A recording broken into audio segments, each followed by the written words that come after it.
This is Common Sense Radio. Straightforward and no excuses. All right. Come on now. This is the Steve Gruber Show. Call me crazy. Oh, yeah. What I said was perfectly right and spot on accurate. Boy's got a mouth like a cannon, always shooting it all. Stop. Yeah, stop. I mean, you're way off script. Got it in me. Gonna quit until it all comes out. Hey, boy! Been a long education. Yeah, you know, it's not cynical. It's common sense.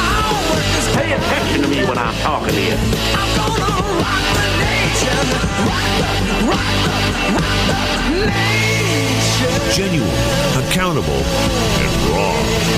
Here is Steve Gruber. Good morning. Welcome to the Steve Gruber Show. I'm Duran Martinez in for Steve today. And we'll be taking your way through the morning time from now until 9 o'clock. 888-900-9966, 888-900-9966 to join the conversation today. And we'll see where the conversations go. A little bit under the weather for the past, going on week 2, as many in my building here and probably around the state have been fighting whatever this is that will not go away, but we'll muddle through this. And again, appreciate you joining us here on the Steve Gruber Show. The government will announce this morning whether there will be a cost of living adjustment for Social Security recipients, disabled veterans, and federal retirees. By law, the adjustment, or the COLA, is based on government measure of inflation, the Consumer Price Index, but it's being pulled down because of lower gas prices. Inflation has been so low that economists say that there's little chance it will result in a benefit increase. Activists occupying Baltimore City Hall say they won't leave until their demands are met. Tell me how that works out for you. The protesters are opposed to the appointment of the city's interim police commissioner, Kevin Davis, as a permanent commissioner. The demonstrators say that they want changes to police tactics and significant investment in education and social services.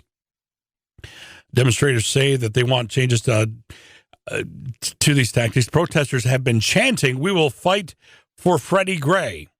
Gray died in police custody in April after sustaining a severe spine injury. Investigators say the fatal beating of a young man and the savage attack on his younger brother at an upstate New York church was intended to get them to confess their sins. Police say spiritual counseling at the Word of Life Church turned into an hours-long attack Sunday night. 19-year-old Lucas Leonard and his 17-year-old brother Christopher were pummeled with fists and kicked. They sustained injuries to the abdomen, genitals, back, and thighs. Lucas died of his injuries. The boy's parents have been charged with manslaughter, and 4 other adults are charged with assault. Top California officials to propose gun control initiative. California Lieutenant Governor Gavin Newsom is proposing a 2016 ballot initiative that would strengthen the state's gun laws by restricting ammunition sales. It would require gun owners to turn in assault-style magazines that have large capacity and to report lost or stolen guns to law enforcement. Of course, large capacity meaning 30 rounds or more. If adopted, California would become the first state in the nation to require background checks at the point of sale for ammunition. Some states require purchasers to obtain licenses and go through background checks ahead of time. 888-900-9966.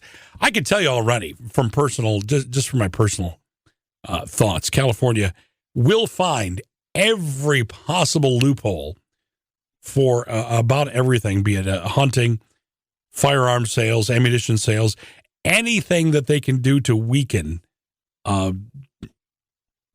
influence of any type of firearm in that state is going to be met. And I would like to get your thoughts on that. 888-900-9966. Secretary of State John Kerry plans to travel to the Middle East to meet separately with Israeli Prime Minister Benjamin Netanyahu and Palestinian President Mahmoud Abbas. Today, recent weeks of violence between Israelis and Palestinians have left dead a total of nearly 40 people from both sides. 8 of them are Israelis killed in a string of stabbings, shootings, and the stoning of a car. Authorities in Las Vegas hospital aren't commenting on the condition of former L.A. Laker Lamar Odom, who was found unconscious Tuesday in a brothel in Vegas. Jesse Jackson, oh boy, who visited Odom yesterday, says he at least has some responsiveness now. Thank you, Dr. Jackson.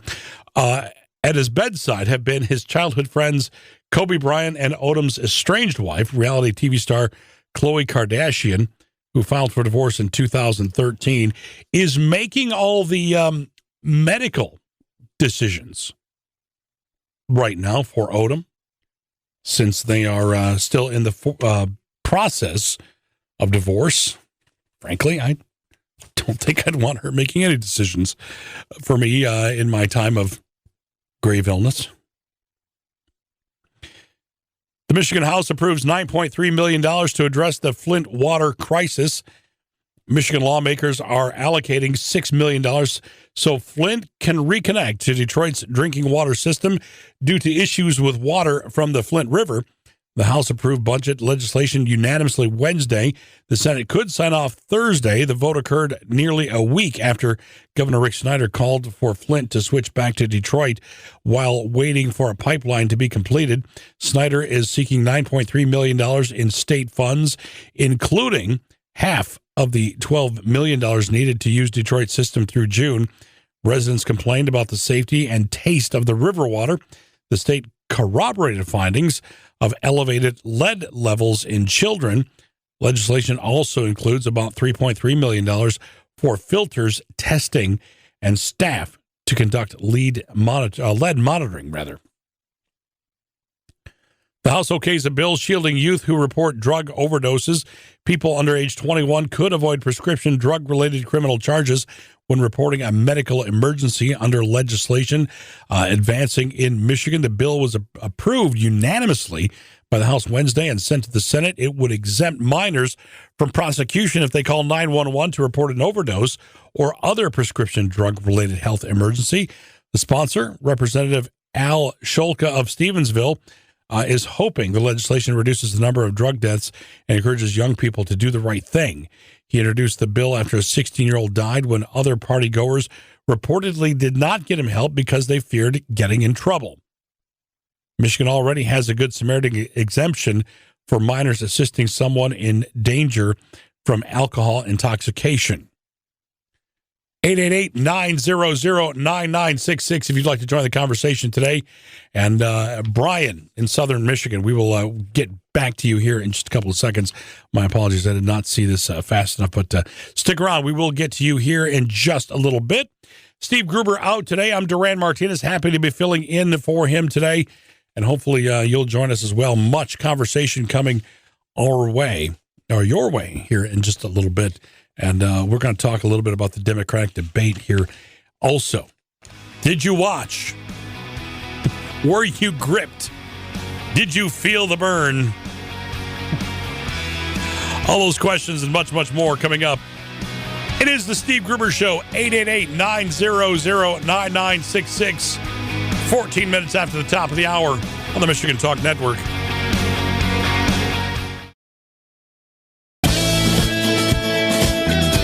Keeping you in touch with Michigan and the world. Filling in for Steve Gruber, here is Duran Martinez. Hey, that's kind of snappy. I like that. Welcome back to the Steve Gruber Show. It's something that you never You gotta like it when the big voice guy brings you back. You know that? Hopefully all is well. 18 minutes after the top of the hour, I'm Duran Martinez in for Steve Gruber. My apologies to Brian in southern Michigan for holding so doggone long. But welcome, sir. Welcome to the program. How are you today? Good. Good morning, Duran. You know, I think the Democrats invented the Trojan horse. They seem to figure out every little way to manipulate their way in the back door. They're good at doing that. If they would try that hard to do the right thing, just think how wonderful our country could be. Well, you know, Brian, that's a very interesting point that you bring up. You know, as I sit there and watch multi-millionaire Hillary Clinton and a few others on the stage there that have done quite well, and mind you, I bid no one any ill will, that makes a very good living for themselves. Okay, I applaud people that people that work hard and earn their living, but to sit there and point fingers at the wealthy, it's like the pot calling the kettle black. I sat there and I'm trying to, but yet the other question I have, Brian, answer me this: isn't it illegal to buy votes? Well, that's just part of their process, and their process is just very dirty. It's like they get out the Satanic Bible and read the Satanic Bible, and they conference with Satan himself and say, "Hey, Lucifer, how can we destroy America?" And Lucifer says, "Well, like Newt Gingrich had the plan how to make America better, while Lucifer and the Democratic Party, they have their own plan on how to destroy America." Well, I'm agreeing with you at full tilt this morning. Brian, Southern Michigan, appreciate the call, sir. Have a nice day. You as well. And I sat there and I watched admitted socialist Democrat Bernie Sanders promising free education, promising the chicken in every pot, air quotes. I don't understand. I don't understand how. I guess if if it's free, it's me mentality comes into this, but how that's pretty much buying votes, which I thought was illegal, but the promise of free this, free that, coming from the mouth of Sanders and others from that debate the other night on CNN, which I actually sat through, and I thought it was sponsored by Eggo. Sorry, Kellogg's. Because of all the waffling that was going on back and forth between Clinton and Sanders, and then the other 3-4 that were actually allowed to talk during that time. But it was quite interesting to watch, and it's something that you really needed to watch to see which angle they were coming from, and to see how taken young people are going to be with the thought of free education. Who's going to pay for that education? We're $18 trillion in debt already. Who's going to pay these colleges, universities, and schools to handle this free education? That answer was not given. Okay, and if someone has the answer, and I'm sure there are millions out there smarter than I that might have a better clue to this, let us know. 888-900-9966. So, again, having watched that debate, if you want to call it a debate, that question came to mind. Is buying votes illegal? Because to me, that's what he was doing. Now, there are certainly to be some fireworks. Today's UN Security Council meeting when Ukraine joins the UN's most powerful body. Permanent member Russia is an arch opponent of the addition. Besides Ukraine, there are 4 other uncontested candidates for non-permanent members, Egypt, Japan, Senegal, and Uruguay. And with 2/3 approval by the 193 UN member states, their election is virtually assured. The 5 countries would join the council for 2-year terms starting on January 1st. 8 ethnic rebel armies signed a ceasefire pact with Myanmar government. Is it Myanmar? Alex is my linguist. He can tell me all these things. I'll go with Myanmar. Government has signed a ceasefire agreement with 8 ethnic rebel armies. The agreement was signed today at ceremony in Myanmar's administrative capital. More powerful groups have refused to sign the agreement, but it's still seen as a first step towards ending 6 decades of fighting between the government dominated by the Burmese majority and the various minority ethnic groups demanding autonomy and control over their natural resources.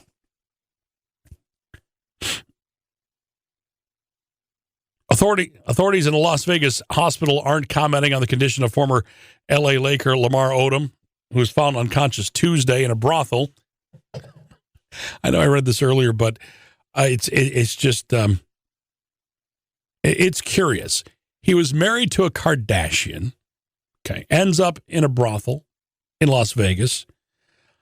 Is reported to have had cocaine in his system, which Dennis Hoff, the owner of said brothel, which for HBO people, if you ever watched the Bunny Ranch thing, you know who Dennis Hoff is, says, hey, he didn't get those drugs here, but was some cocaine found in the system and a herbal form of Viagra in his system.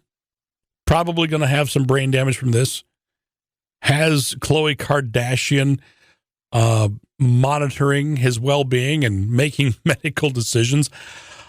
In a word, he's in trouble. He's done. This is going to be and I thoughts and prayers seriously with Lamar Odom, but some bad choices made, and looks like he could be suffering some physical issues from this. 25 after the top of the hour. Going to check in with news here in a couple seconds. I'm Duran Martinez. This is the Steve Gruber Show. Delivering Michigan common sense with a big dose of truth and honesty. Filling in for Steve Gruber, here's Duran Martinez. Welcome back to the Steve Gruber Show. 27 minutes away from the top of the hour. I'm Duran Martinez. In for Steve. Thank you for joining me today. Thank you for indulging me. I guess it's part of the. I guess that's how I look at it sometimes when I get to fill in here for Steve. Joining me on the phone right now, Todd Wood, Washington Times journalist. Todd, welcome. How are you, sir? I'm great. Thanks for having me on. Good to meet you. You as well. You as well. It's the first time I believe I've had the opportunity to talk with you. A couple of topics, one of which I want to start with. Iran has begun to deploy large numbers of troops into the Syrian civil war under the protection of Russian air power. And that, I mean, to me already with Russia bombing some of the targets over there and making a big to-do about it, it's kind of like a big smack in the face to the U.S. and what we're not doing, correct? Well, it's more than that. I mean, what it really is a new alliance, a new axis in that region of the world, and now Cuba's involved as well, sending soldiers, which is quite special. So you have Iran, Russia, Syria, Cuba, basically setting up a new entity to deal with in the Middle East, where we still get 40% of the world's oil. So it's a real problem, and the complete abdication of American leadership is just fascinating to watch. Sad, but fascinating. It is sad. It is sad. We've had opportunity after opportunity to do things. Mind you, I am not the type to go all willy-nilly, sending American troops into combat at a whim, but this has been, from what I've seen, an extreme flex of muscle to the world as we sit here and we haven't done anything. Well, I agree with you. I'm not promoting war. I'm not promoting American soldiers getting killed. What I am promoting is American leadership. And we didn't have. I mean, we could have left troops in Iraq. We could have left more troops in Afghanistan. We still have troops in Germany. We still have them in Japan. We still have them in South Korea. For a reason. I mean, stability is a good thing, and the payoff for that stability is huge down the road. I mean, the economic benefits we've gotten from trade with a stable South Korea is phenomenal. So that, should have been the future for the Middle East. We sunk a lot of blood and treasure there, thousands of lives, trillions of dollars, and it's frankly all been wasted. And that, to me, is shockingly sad, and we're going to have to deal with the consequences going forward. And that was the first thing too that I thought of when I saw of the Russian airstrikes in Syria, of the consequences. It wasn't so much the impact of what's happening over there; it was the impact of what's going to happen here, and again the lack of leadership that we've experienced. Yeah, what scares me is the next 15, 16 months. I've said many times that the end of Obama's reign, or whatever you want to call it, presidency, is going to be extremely dangerous for America and for the world and for the Western free world, frankly. And you've seen that, obviously. I mean, if someone had told you a year ago that a new Islamic State would take over most of the Middle East, that Russia and Syria and Iran would control the Middle East, that China would be telling the U.S. Navy to stay out of international waters.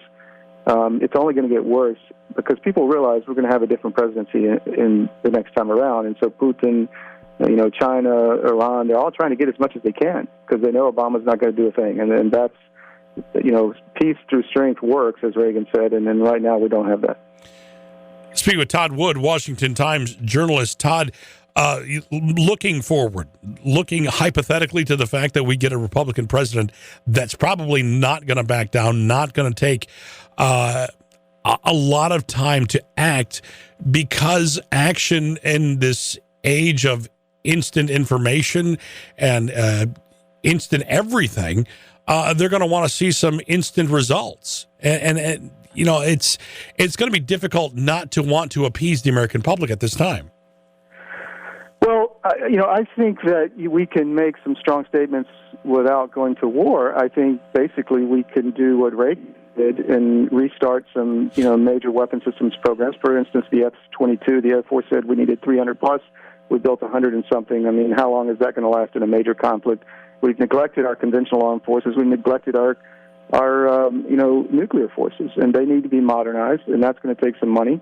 We've got to deal with our entitlements and get our budget under control. But if we show the world that we're ready to become strong again, that doesn't mean we want a war. It means we want to prevent war because weakness invites war. And there's some steps that a new administration could take immediately that would send signals around the world.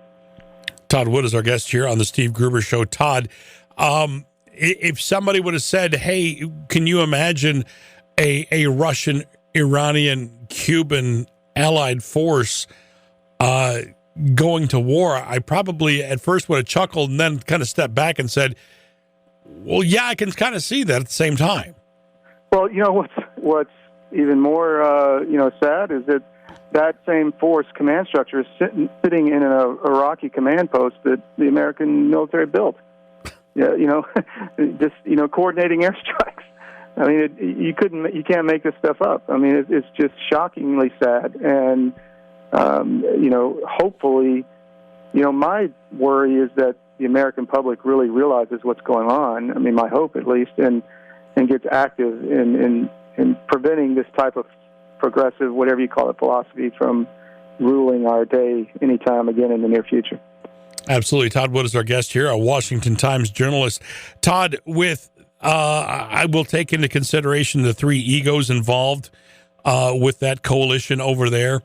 Do you see much infighting going on between the three of them, or do you see them getting together and really kind of, showing their strength to the world, that the United States is not doing anything? Well, there's a lot going on behind the scenes. First of all, Russia needs money. Iran is about to get a lot of money. The numbers being thrown around are $100 billion thanks to Obama's deal. Iran needs weapons. Russia doesn't make much, but they make fantastic weapons.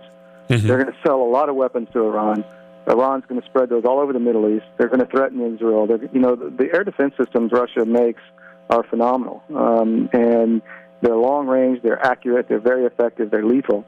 And to set those up, the Buk missile systems, the S-400s all over the Middle East, in Iraq, in Iran, in Syria, is going to threaten Israeli airspace, as it already does. It's going to threaten any U.S. operations, even in the Gulf. So, that is a serious, serious situation that's developing. Let's talk about Israel. I mean, who do they have left they can depend on? They can't depend on the United States for the next 12 months, maybe after that, but their neighborhood has changed drastically. NATO, Turkey's acting strange, and NATO is not very, stable right now. So we have a lot of national security issues, and hopefully this will be a national security election. All right, we're speaking with Todd Wood from Washington Times. Todd, hang on the line. We're going to talk with you some more because we have more questions on other topics as we make our way through this Thursday. Currently 19 minutes away from the top of the hour. I'm Duran Martinez in for Steve Gruber. If you'd like to join the conversation, we'd love to have you.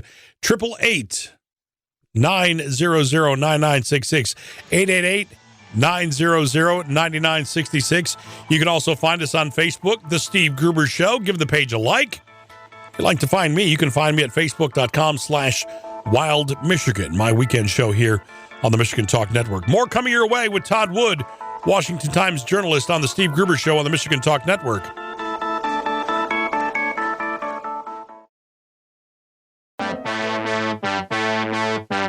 Taking a closer look at the stories that affect you most with a big dose of common sense. Filling in for Steve Gruber, here's Duran Martinez.